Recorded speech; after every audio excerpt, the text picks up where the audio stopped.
आज हम राजनीति विज्ञान विषय से संबंधित एक अति महत्वपूर्ण विषय वस्तु के साथ आपके सम्मुख उपस्थित हुए हैं।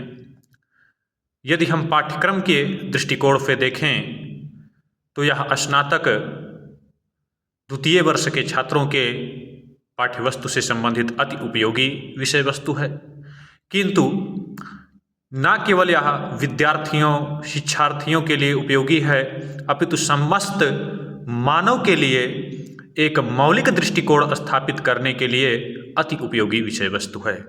हम आते हैं अपने विषय पर और हमारा विषय है, जैसा कि आप शीर्षक से ही देख रहे हैं, प्लेटो का न्याय सिद्धांत। अब प्लेटो का न्याय सिद्धांत, तो यहाँ इन्होंने अपने न्याय सिद्धांत का वर्णन अपनी पुस्तक रिपब्लिक में किया है।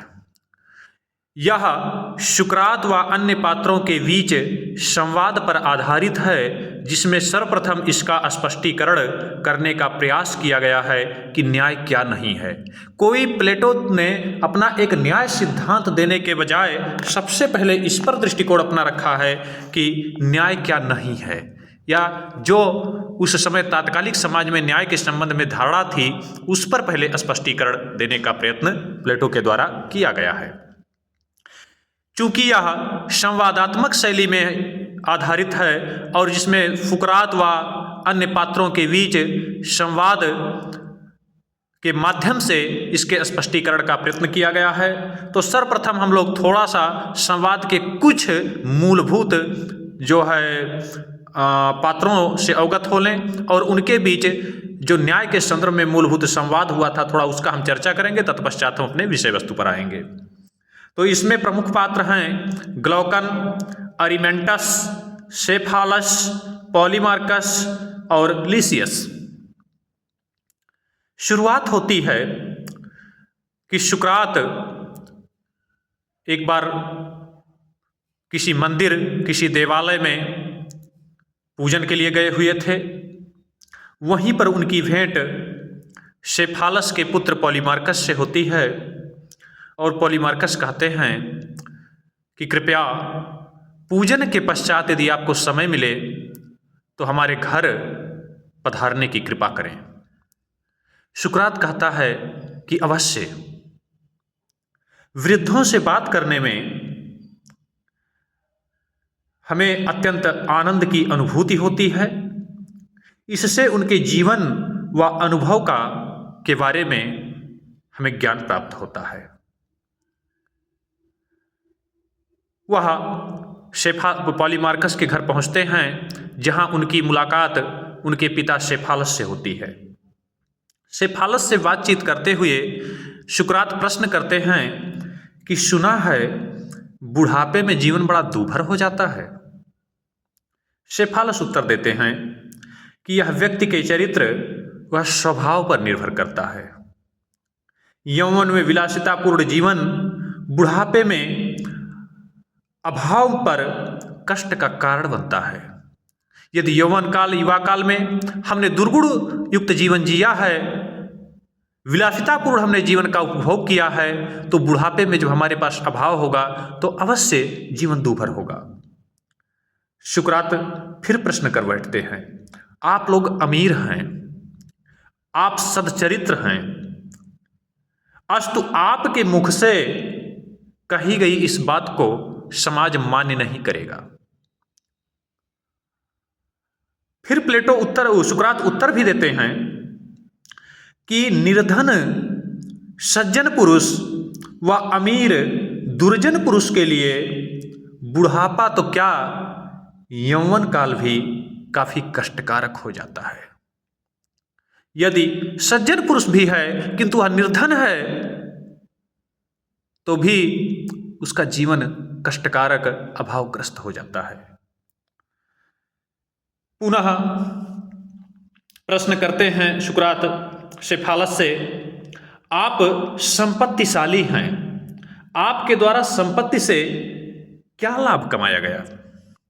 सेफालस उत्तर देते हैं कि सज्जन पुरुष द्वारा संपत्ति का प्रयोग सदा ही सद्गुण के विकास के लिए किया जाता है, परोपकार के लिए किया जाता है, समाज में न्याय की स्थापना के लिए किया जाता है। यहीं से सुकरात के मन में प्रश्न उठ जाता है। वो कहते हैं ठीक ठीक ठीक ठीक, यहीं हम लोग बंद करते हैं। सबसे पहले ये बताइए कि न्याय क्या है। और यहीं से न्याय की अवधारणा का प्लेटो अपनी पुस्तक रिपब्लिक में सुकरात और अन्य पात्रों के माध्यम से आरंभ करते हैं। सर्वप्रथम प्लेटो पूर्व प्रचलित न्याय विषयक धारणा का खंडन करते हैं और उनके समय में न्याय के संदर्भ में महत्वपूर्ण मूलभूत 3 प्रकार की धारणाएं प्रचलित थीं। पहला है न्याय की परंपरावादी अवधारणा, जिसके ध्वजवाहक सेफालस और उनके पुत्र पॉलीमार्कस बनाए गए हैं रिपब्लिक में। दूसरा है क्रांतिकारी या उग्रवादी अवधारणा, जिसके ध्वजवाहक थ्रेसिमेकस हैं। और तीसरा है व्यवहारवादी या यथार्थवादी अवधारणा, जिसके कर्ता धर्ता ग्लौकन है। सर्वप्रथम परंपरावादी अवधारणा पे आए। यहां पे जब सुकरात के द्वारा यह प्रश्न किया जाता है कि महोदय हमें कृपया यह अवगत कराने का कष्ट करें कि न्याय है क्या। सेफालस कहता है न्याय के बारे में आप पूछ रहे हैं, सुन लीजिए। कहते हैं वचन व कर्म से सत्य का पालन व ईश्वर तथा मानव के प्रति स्वऋणों की अदायगी ही न्याय है।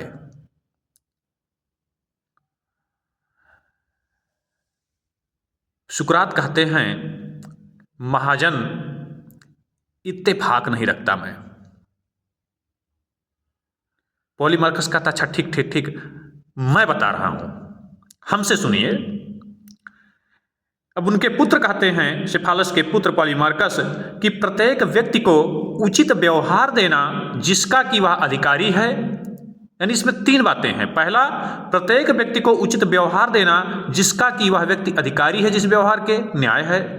दूसरा कहते हैं न्याय एक कला है। और तीसरा कहते हैं कि मित्र के प्रति श्रेष्ठ व शत्रु के प्रति घृणित व्यवहार ही न्याय है। इस प्रकार घृणित व्यवहार ही न्याय है। प्लेटो सुकरात के माध्यम से न्याय के अब इन सिद्धांतों का एक एक कर खंडन करते हैं। सुकरात कहते हैं महाजन ये भी कुछ पसंद नहीं आया। खंडन वो कहते हैं तो फिर आपके हिसाब से न्याय क्या है। तो कहते हैं सुन लीजिए पसंद क्यों नहीं आया। पर खंडन का पहला आधार रखते हैं कि शत्रु के सम्मुख सैनिक द्वारा सत्य प्रकट करना क्या न्याय है। हमारा चीन के साथ व्यापक गतिरोध है, पाकिस्तान के साथ व्यापक गतिरोध है, और मान लीजिए कि कल को हमारा कोई सैनिक पाकिस्तान में पकड़ लिया जाए, या हमारा कोई सैनिक है और पाकिस्तान के जासूस के द्वारा उससे पूछा जाए भैया आपकी सेना में क्या हो रहा है, तो वहां पर यह प्रकट करना न्याय हो सकता है क्या? वो न्याय कहलाएगा? लोग तो उसको देशद्रोही मान लेंगे ना। दूसरा है वह तर्क देते हैं कि स्वस्थ व्यक्ति से हमने कोई वस्तु प्राप्त किया। खंडन का आधार दूसरा क्या रखते हैं कि भैया मान लीजिए किसी स्वस्थ व्यक्ति से हमने कोई वस्तु प्राप्त किया। अब जाहिर सी बात है कि वह विक्षिप्ता अवस्था में पहुंच जाए, और उस विक्षिप्ता अवस्था में क्या उस वस्तु को वापस करना उसे न्याय है? मान लीजिए हमने किसी से 10,000 रुपये उधार लिया, तब वो स्वस्थ थे, और जब हम उनको वह पैसा वापस करने गए तो वह अचानक अस्वस्थ हो जाए या पागलपन की अवस्था में चले जाएं, विक्षिप्त अवस्था में चले जाएं, और उस समय हमने वो पैसा उनको दे दिया, उन्होंने फाड़ दिया, पैसे को जला दिया, और बाद में जब उनको वास्तव में वो अपने चेतना में लौटे और उस पैसे की आवश्यकता थी, तब क्या उनके दिल पर बड़ा अच्छा गुजरेगा? किसी से हमने काम के लिए चाकू लिया और अपना घर का काम करने के बाद हम चाकू देने 2 दिन बाद गए और पता लगा कि भैया वो विक्षिप्ता अवस्था में चले गए हैं, उस चकुआ को वापस करना क्या न्याय हो सकता है? या तो उस चकुआ से वो आपको नुकसान पहुंचा देंगे या स्वयं को नुकसान पहुंचा लेंगे। तो इस प्रकार से दूसरे तर्क के माध्यम से भी खंडन करते हैं सेफालस के न्याय विधेय विषयक धारणा का। फिर आते हैं पॉलीमार्कस पर। पॉलीमार्कस के न्याय विषयक धारणा का भी खंडन करते हैं और यहाँ कहते हैं कि भैया पॉलीमार्कस क्या कहते हैं कि प्रत्येक व्यक्ति को उचित व्यवहार देना जिसका वह अधिकारी है न्याय है। न्याय एक कला है। और तीसरा कहते हैं कि मित्र के प्रति श्रेष्ठ है व शत्रु के प्रति घृणित व्यवहार ही न्याय है। तो ये कहते हैं सुकरात खंडन करते हुए कि भैया यथार्थ मित्र की खोज क्या इतना सरल कार्य है जितना आपने समझ रखा है? क्योंकि वर्तमान समाज में जितने भी प्रकार के घृणित व्यवहार हो रहे हैं, व्यभिचार हो रहा है, हत्या हो रहा है किसी के साथ, वह मित्रवत रूप में ही हो रहा है। जो धोखे मिल रहे हैं वह मित्र से ही मिल रहे हैं। जिसको आप मित्र समझ रहे हैं वही आपका छुपा हुआ सबसे बड़ा शत्रु है। उठा के देख लिया जाए, समाज है आज, और समाज में सबसे पहले आपसे मित्रों संबंध कोई स्थापित कर रहा है, बाद में आपकी हत्या कर रहा है, बाद में आपको नुकसान पहुंचा रहा है, बाद में आपको क्षति पर पहुंचा रहा है। दूर वाला कहां उतना हमें नुकसान दे रहा है भाई। तो यहां पर खंडन करते हुए सुकरात कहते हैं कि कैसे हम यह खोजें कि कौन हमारा मित्र है कौन हमारा शत्रु है। इस जगत में, इस संसार में जो वास्तव में आपका मित्र है, जो आपके सामने सत्य प्रकट कर रहा है, सही मार्ग आपको दिखा रहा है, वो उसी को आप सबसे बड़ा अपना शत्रु समझ ले रहे हैं। जो आपसे चापलूसी पे चापलूसी करने में मस्त है, उसी को आप अपने सबसे बड़ा मित्र समझ ले रहे हैं। और दूसरा वो कहते हैं कि भैया आप कहते हैं कि प्रत्येक व्यक्ति को उचित व्यवहार देना जिसका वह अधिकारी है, मित्र के प्रति श्रेष्ठ व शत्रु के प्रति घृणित व्यवहार न्याय है। तो आप बताइए, जिस व्यक्ति का बुरा आप करेंगे, शत्रु है और उसके साथ घृणित व्यवहार, उसका बुरा करना, तो जिस व्यक्ति का आप बुरा करेंगे उसका अधः पतन नहीं होगा, वह गर्त में नहीं जाएगा, वह किसी व्यक्ति की स्थिति को पूर्व की अपेक्षा और ज्यादा गिरा देना, यह न्याय होगा कि प्रतिशोध होगा? इस प्रकार से उनके विचारों का सुकरात खंडन करते हैं। पुनः दूसरी विचारधारा आती है क्रांतिकारी विचारधारा, न्याय की क्रांतिकारी विचारधारा। क्रांतिकारी विचारधारा में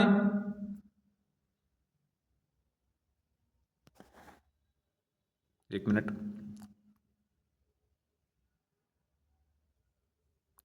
न्याय की क्रांतिकारी विचारधारा में अगर हम देखें, उग्रवादी विचारधारा के नाम से जिसे जाना जाता है, तो इसका प्रतिनिधित्व थ्रेसी मेकस महोदय करते हैं। वह कहते हैं कि शक्तिशाली का हित ही न्याय है, और दूसरा कहते हैं अन्याय न्याय से श्रेष्ठ है। सुकरात कहते हैं भैया अभी तक तो कुछ समझ में भी आ रहा था, आपने कौन सा न्याय का नया सिद्धांत लाके रख दिया।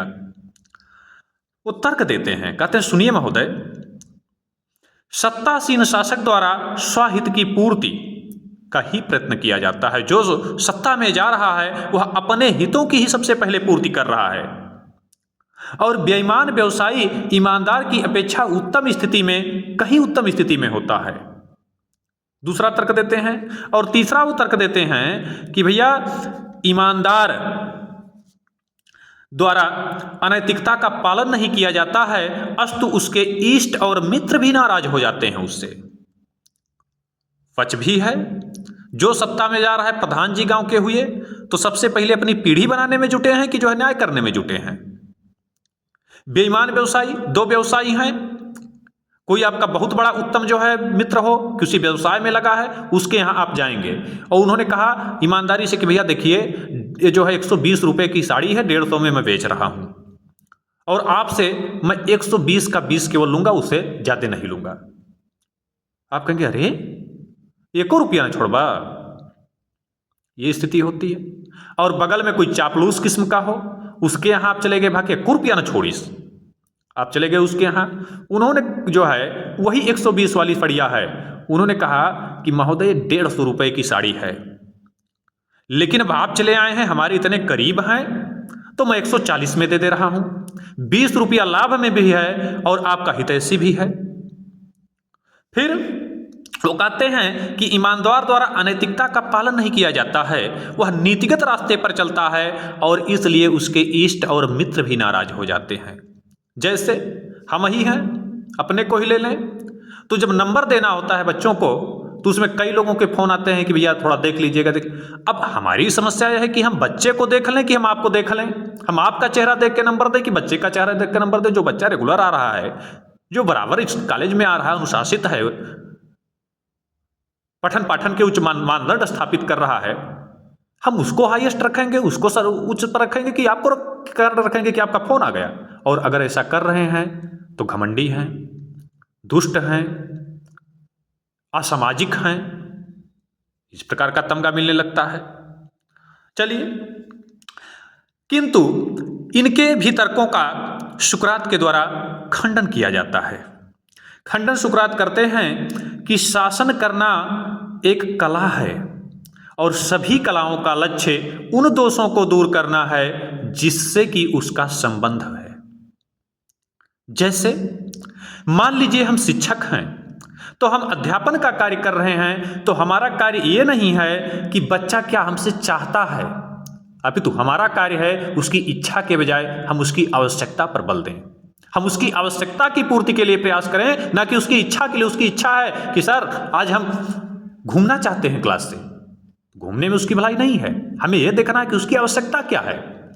शासक है तो शासक को नहीं देखेगा कि जनता कहते कि भैया नशे को जो है मुक्त कर दिया जाए, जितना चाहे उतना नशा करे। तो शासक का काम ये थोड़ा है। शासक का कार्य है कि जनता के लिए क्या भलाई है, क्या उसके लिए आवश्यक है, क्या उसकी आवश्यकता है कि न कि जनता की इच्छा का वो प्रतिनिधित्व करता है, उसकी आवश्यकता उसके लिए ज्यादा उपयोगी है। चित्रकार है तो चित्र में जो भी कमियां हैं, जो त्रुटियां हैं, उसको दूर करना उसका परम लक्ष्य है ना। दूसरा वो तर्क देते हैं कि भैया सद्मार्गी व्यक्ति को अधिक आत्मिक संतुष्टि प्राप्त होती है अन्य मार्ग पर चलने वाले, कुमार्ग पर चलने वाले व्यक्ति की तुलना में। हाँ, हो सकता है कि उसको समाज में उस प्रकार की स्थिति ना प्राप्त हो, उसकी आर्थिक स्थिति उतनी उच्च ना हो, किंतु वह सत्य है कि जो सद्मार्ग पर चलने वाला व्यक्ति है वह कुमार्ग पर चल के धन अर्जित करने वाले व्यक्ति की तुलना में कहीं अधिक आत्मिक संतुष्टि की प्राप्ति करता है। सत्य भी है। फिर तीसरा सिद्धांत आ जाता है न्याय का यथार्थवादी या व्यवहारवादी सिद्धांत, जिसमें ग्लौकन प्रतिनिधित्व करते हुए कहते हैं कि न्याय निर्बलों की आवश्यकता है। और दूसरा उनका तर्क है कि न्याय भय का शिशु है। सुकरात इसका भी खंडन करते हैं। पहला कहते हैं, खंडन करते हुए कहते हैं कि भैया न्याय जो है यह समझौते का प्रतिफल नहीं है, या समझौते पर आधारित कोई विषय वस्तु नहीं है, अपितु यह बाह्य ना होकर व्यक्ति का एक आंतरिक गुण है, व्यक्ति की अंतरात्मा में निवास करने वाला स्वाभाविक गुण है। और इसका निवास चूंकि व्यक्ति के अंतरात्मा में होता है, अस्तु आत्मा द्वारा भय व शक्ति के कारण इसका पालन नहीं किया जाता, अपितु यह आत्मा का स्वाभाविक गुण है। इस कारण अंतरात्मा इसको अख्तियार करती है, इस विचार को धारण करती है, इस व्यवहार को इसे व्यवहार में लाती है। इस प्रकार से हम लोग प्लेटो के न्याय विषयक सिद्धांत में आज इस तत्व का अध्ययन किए कि न्याय की शुरुआत कहाँ से होती है, प्लेटो के पूर्व प्रचलित न्याय विषयक धारणा क्या थी, और किस प्रकार से सुकरात के माध्यम से प्लेटो ने अपने से पूर्व न्याय विषयक धारणा का खंडन किया। इससे अगले कक्षा में हम लोग प्लेटो द्वारा प्रकट या प्रदर्शित न्याय सिद्धांत की विशेषताओं से हम लोग परिचित होंगे। आज के लिए इतना ही। उम्मीद करते हैं कि आप लोग इस विषय वस्तु को पूर्ण रूपेण देखेंगे, और जहाँ कोई समस्या हो आप कमेंट के माध्यम से अपनी बात रख सकते हैं। धन्यवाद।